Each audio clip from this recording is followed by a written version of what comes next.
I also work with Denver Health on their Youth Pride Coalition and I for Prevention. So working with a lot of youth. Alright, my name is Leigette Gillespie. I'm with Rise Above Colorado. And the reason I'm here today is to educate youth on how to make healthy decisions and healthy choices. Alright, my name is Kingston Finlater. I'm a sophomore at GW High School, and I work with Patch 2, and I came here to discuss about y'all how you can talk to your providers and get to know them better so you can have the best healthcare you can. Hi everyone, my name is Angelica Ochoa. I work with Rise Above Colorado as a youth engagement coordinator, so I'm just excited to share some of this information we have with you today and get to connect with you and learn about how we can align perceptions and reality.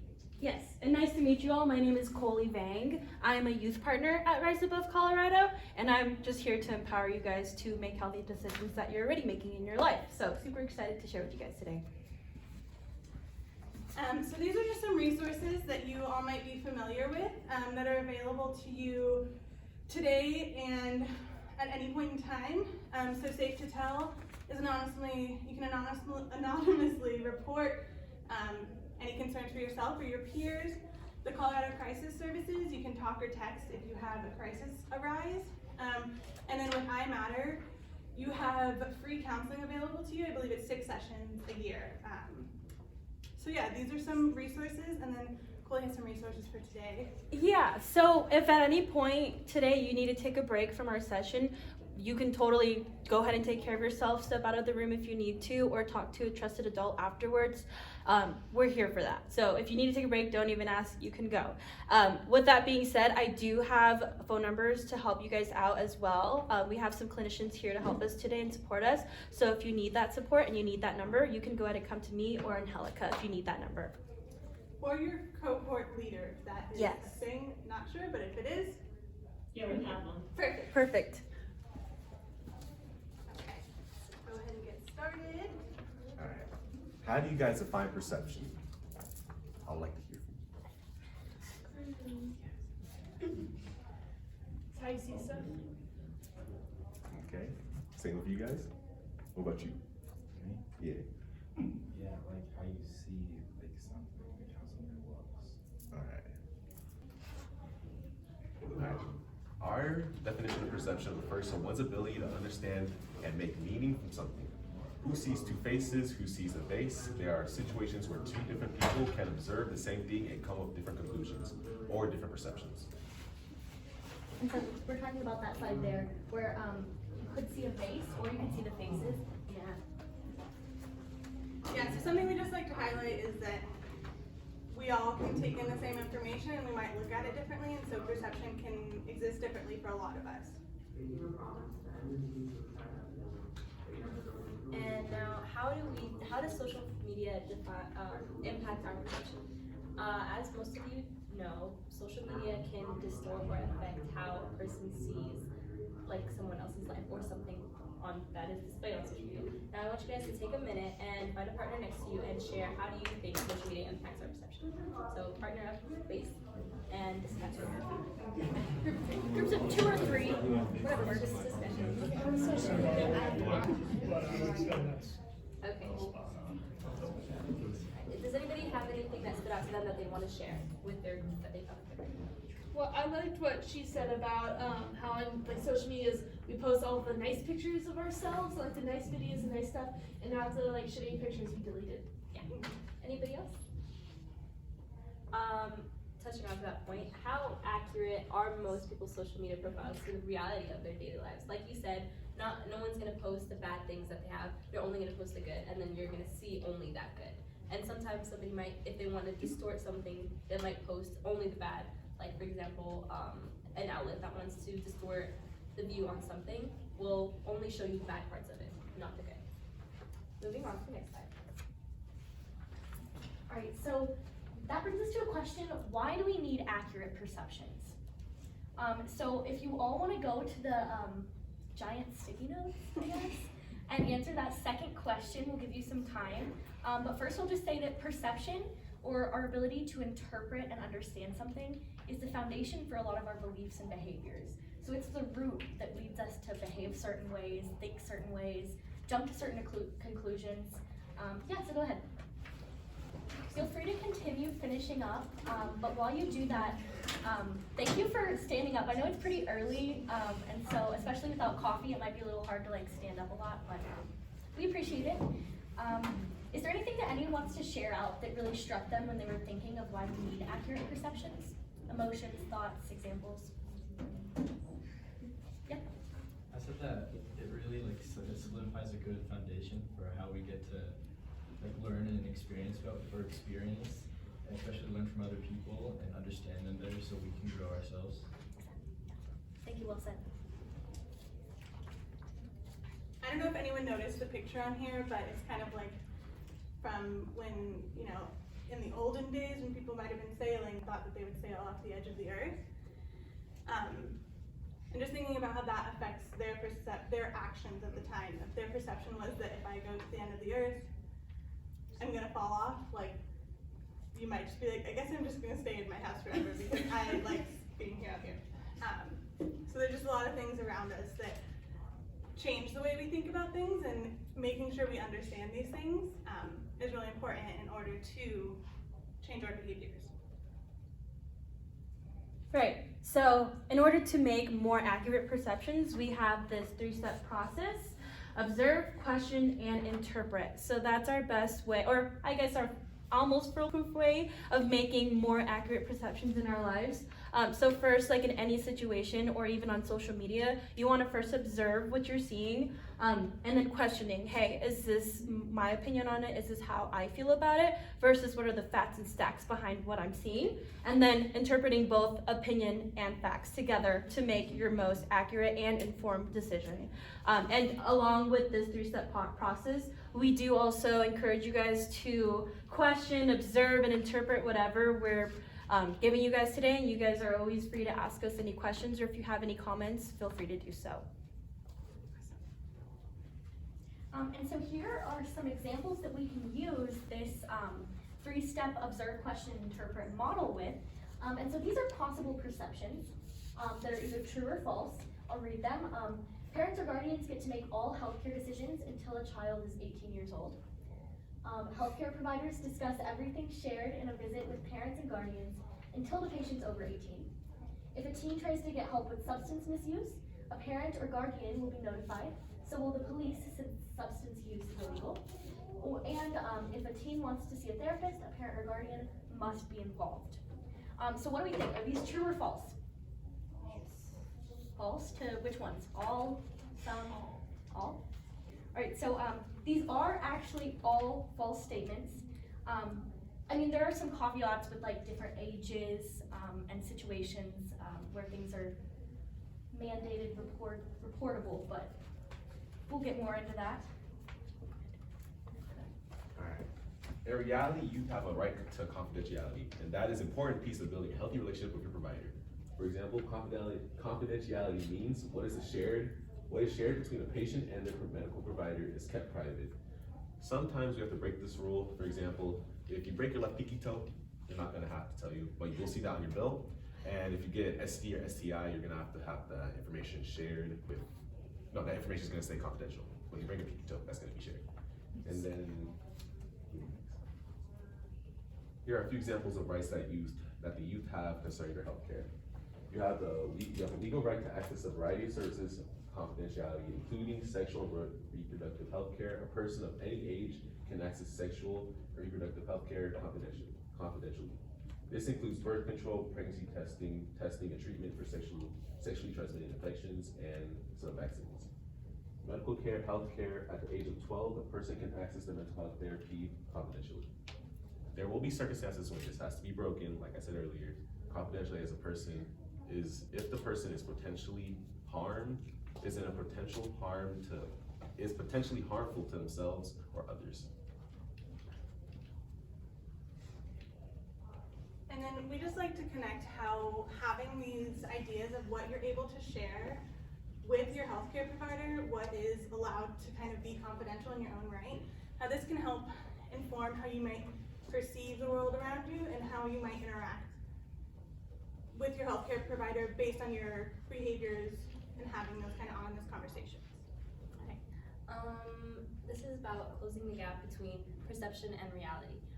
Here are some substances, and the purple shows the perceived use, what teenagers think that their peers are using, and then the blue is the actual use. And we can see that there's a huge gap in most of these, because oftentimes teens think that their peers are using more often than they actually are.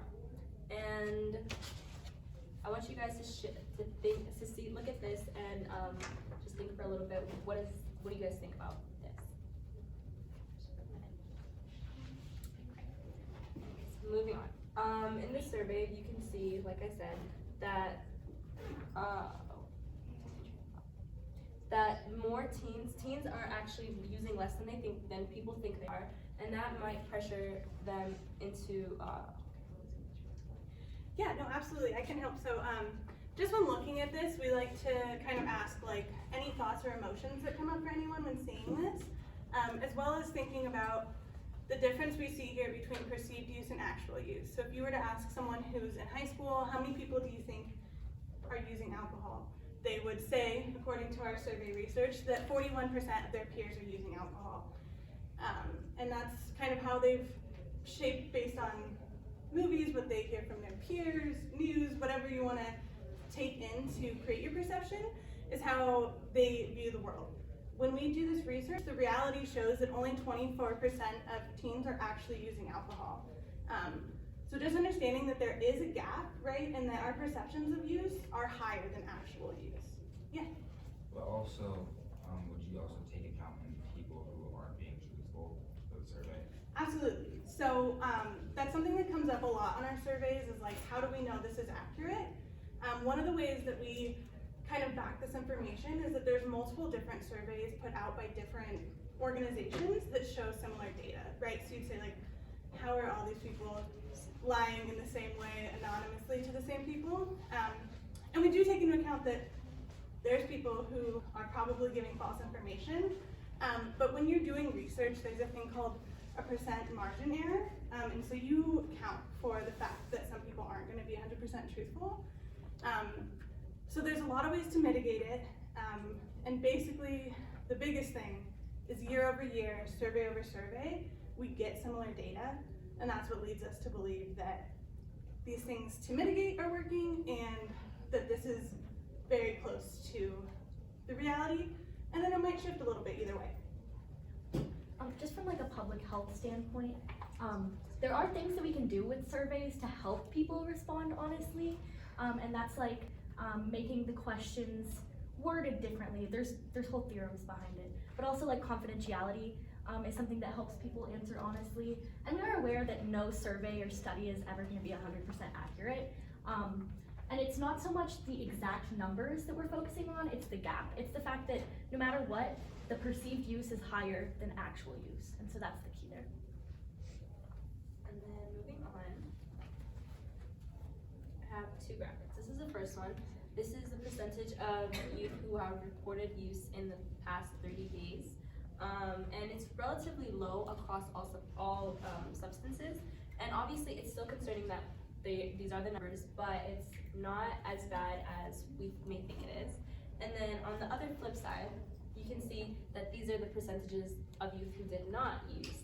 And it really depends on how you look at it. If you're looking at the flip side, you're obviously going to be like, wow, that's actually a pretty decent percentage. But when you look on this side of who are not using, that's pretty good. And most Colorado youth aren't using. And it might be different in all of your personal experiences, and it varies from place to place and people to people, but it really depends on how you look at it. Both of the graphics are true, but it really depends on the reality, but it depends on how you look at it. And which brings us back to observe, question, and interpret. Whenever you see anything, you always have to observe it, question it, and interpret it based on everything that's provided. Why do you think we care about the gap in misperception? Why does this matter to our work, prevention, education, and empowering teens? If anyone wants to share out, if you have any thoughts, anything that came up from what we've talked about so far? Hi, sorry to interrupt. I'm looking for the bus driver named Steven. Yeah. Can I talk to her? Having a more accurate accurate perception is fundamental to healthcare decision making. Justice for Stephen. Yeah, so we just like to think about how aligning these perceptions, whether we're talking about these misperceptions that people might have when we first saw the healthcare information, or the perceived use that's higher, that in order to make healthy decisions, that we see when people understand the reality and your reality of your healthcare rights, your reality of the actual use of your peers among you, that changes your behavior. People react and act with their world based on how they interpret it. So having all this information and questioning it is amazing, and hopefully you can take it all in and everything else that you've had throughout your whole life to inform these decisions and make the healthiest decision for you specifically. And I also do want to add, like, even though in your peer group, like, you might be thinking, well, it doesn't matter with me because all my peers use, this is like all Colorado youth, and we're hoping that this empowers you to make the decision that's best for what you believe in, and also the facts that you see as well. So even if like you might be thinking like, okay, I don't know what healthy decisions to make next, right? But we're hoping that this does empower you to know like your perception doesn't always align with reality, and that's why we're here to give you those facts and stats and back you up in whatever decision you make. And we are going to share some organizations that kind of support this mission. So I'll turn it over to you, Michaela. Yeah, so the Youth Pride Coalition is a Communities That Care coalition of young people and adults in the Denver area who work to really just improve the lives of LGBTQ youth. So we have a toolkit full of resources that are identity affirming and supporting. We work with a lot of organizations in the metro area, so we have like a whole, resource kit. Feel free to talk to me if you want the link to that or want to follow us on Instagram or anything like that. But our mission statement really is just to identify risk factors that lead youth to substance use and mental health crisis, and to also to institute protective factors to help protect against those and mitigate risk, I guess. And so this is the toolkit I was talking about. It's literally just pridetoolkit.com if you ever want it. It's available in English and Spanish, and we have a section on our youth support database, has all those organizations in the area. We have research on youth suicide and bullying, because we're not just going to give you resources without telling you why. And then also resources for people that work with youth. So our main goal is to everyone who knows youth or works with youth, so everyone can be supported. And then the Rise Above Colorado Teen Action Council. Our goal is to empower teens to make healthy connections, decisions, and change. Our council is by teens, for teens, and we have educational resources, and we have two websites. One is youth-facing, one is adult-facing. This is the both, and then that's the for teens. The one for teens, by teens, actually was created a couple years ago by 2018. by teenagers, and it's being updated every year by our council, which is made up of high schoolers. And we have educational resources, and if you look at our website, we have many helpful resources that can help you get the help you need and to avoid substance misuse. Alright. PATCH stands for Providers and Teens Communicate for Health. Our goal is to improve the health for young people, and some of our teams are building trust is a great foundation to a healthy and open relationship with a provider. We usually focus on making sure that you know that you have rights to confidentiality and what actually helps you later, not makes you give up more information to your doctor, so you don't end up getting sicker later on instead of waiting until like pregnant and then you're make sure you're healthy. And then our responsibility is taking charge of your healthcare and a highly important emerging adult.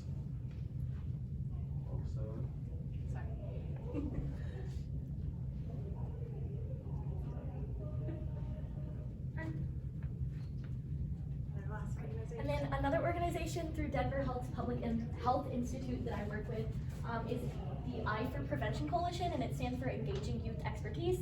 And so this was really created because Denver Health realized we are making a bunch of like youth programs without asking any youth about if they're effective or what they want. which seems kind of obvious. Like, of course, you're going to want to ask if it works. So they decided to hire youth leaders. And so we actually recently made a website called strongerwithout.com, and it has a lot of coping skills and positive messages, resources for youth, as well as a toolkit for any partners. But really, we really just work to help youth see, to get their voice, empower them, and make sure that they know that they have rights and opportunities in the world. Yeah. And so we're actually doing a project right now. I can get you all the information to this afterwards if you're interested, but it's a project called I Remember that honors people who we have lost to struggles like suicide, drug overdoses, mental health crisis, police violence due to mental health concerns, etc. And so if you have someone you want to put in our memorial, we can definitely do that.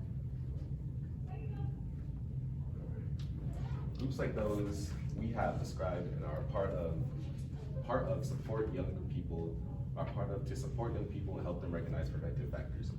We are all impacted by protective factors, which reduce the likelihood of substance misuse and other high-risk behaviors. What are some things that you guys like to do if you're in a stage where you don't feel too helpful? You guys listen to music? What type? What about you? I was gonna say, I talk to my family. That's good. Right?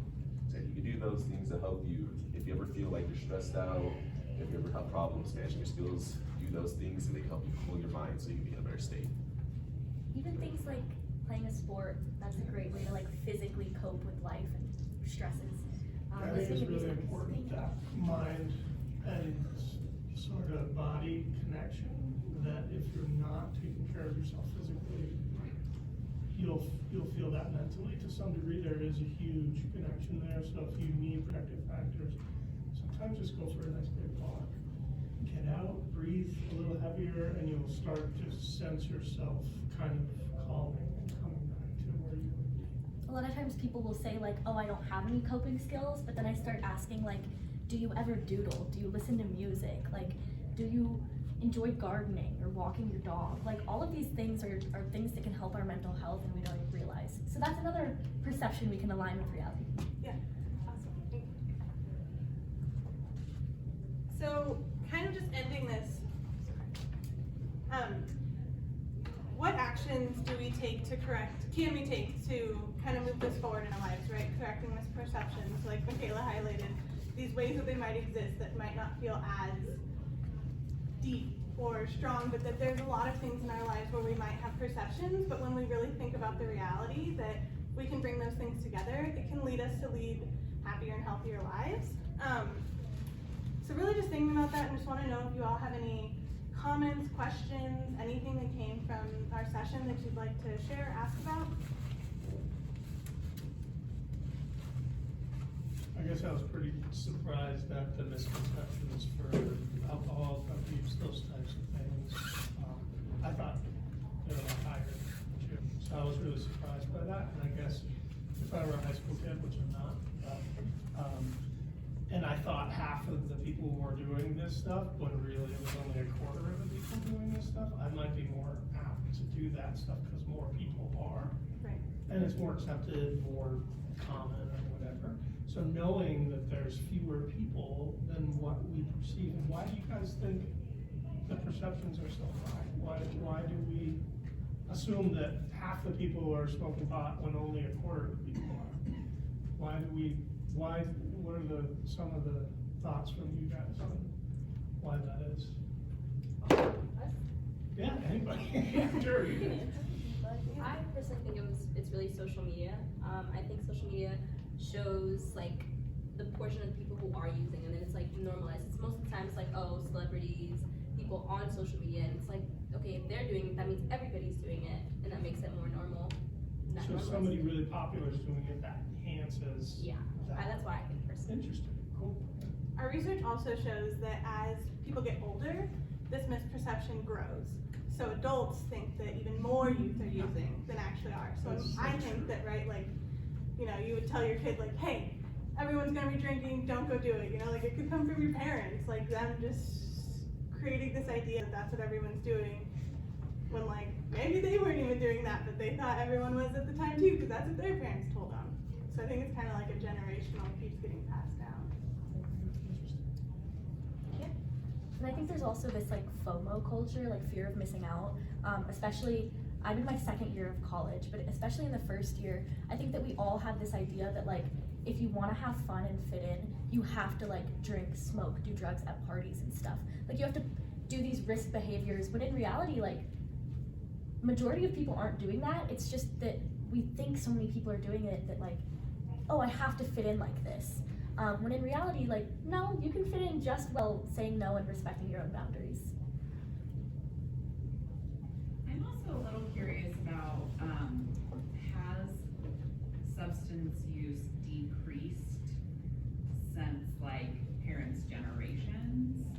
Like I think that we do have more information out there about brain development and the impact of substance use on the teen brain. And so maybe parents are thinking that they're, you know what I mean, it's a different generation and things were different when I was a teenager than my child who's now a teenager. Yeah, I mean, I think even, right, that like, if you're being told, like, don't do this, it's bad, and that's all you get to know, that you're like, well, I kind of want to know more about that. And so, like, yeah, you're saying, like, our website, for which we have some papers on the back if you guys want to check out with QR codes to get to it, but we go in depth with marijuana, alcohol, ecstasy, a whole bunch of different substances to give you the real information, like, how does this affect the body? What is the history of it? Like, all of this information so that that curiosity that's 100% natural can be fed by information, and then again, you can make that informed decision with all this information rather than, you know, how it might have been when you didn't have it and you kind of were like, I'm gonna figure things out in my own way. So, yeah. What's probably, as just like what you're saying about educating people about stuff, is making sure like little kids that are, if kids are doing drugs or if they're drinking or if they're partying, whatever, that they have safe spaces to do stuff in, making sure that even if they are doing these illegal things, that they still have a safe space to go if stuff goes wrong. So not just constantly like criminalizing the behavior, but being able to support kids when they do this. Yeah, and we have some great resources on Narcan right now, and just kind of with that third wave opioid epidemic to address these issues. And you know, we in our prevention like to target people before use as well as people who have already used. So at any point in time, wherever you are with this, that there's resources for you, and it's not like if you've ever used in the past, like don't come near us, like you're not for us. Like we welcome everyone and want to embrace anyone who is curious and wants to know more. And that's like our main goal here, just to empower. And also, we have to We love the questions. We love how you're using our process of question, interpret, observe. And we want to continue the conversation. So thank you for talking with us today. I do want to spend like the last 7-ish minutes. We do have this awesome campaign called Fill Your World with Good. It's by Rise Above Colorado. And basically, Fill Your World with Good helps teens to showcase ways that they're essentially filling their world with good, with healthy activities. It doesn't even have to be, you don't have to be doing a sport to be healthy. It can be having a good time with your friends, going and supporting your family at a family outing. It could be anything like that.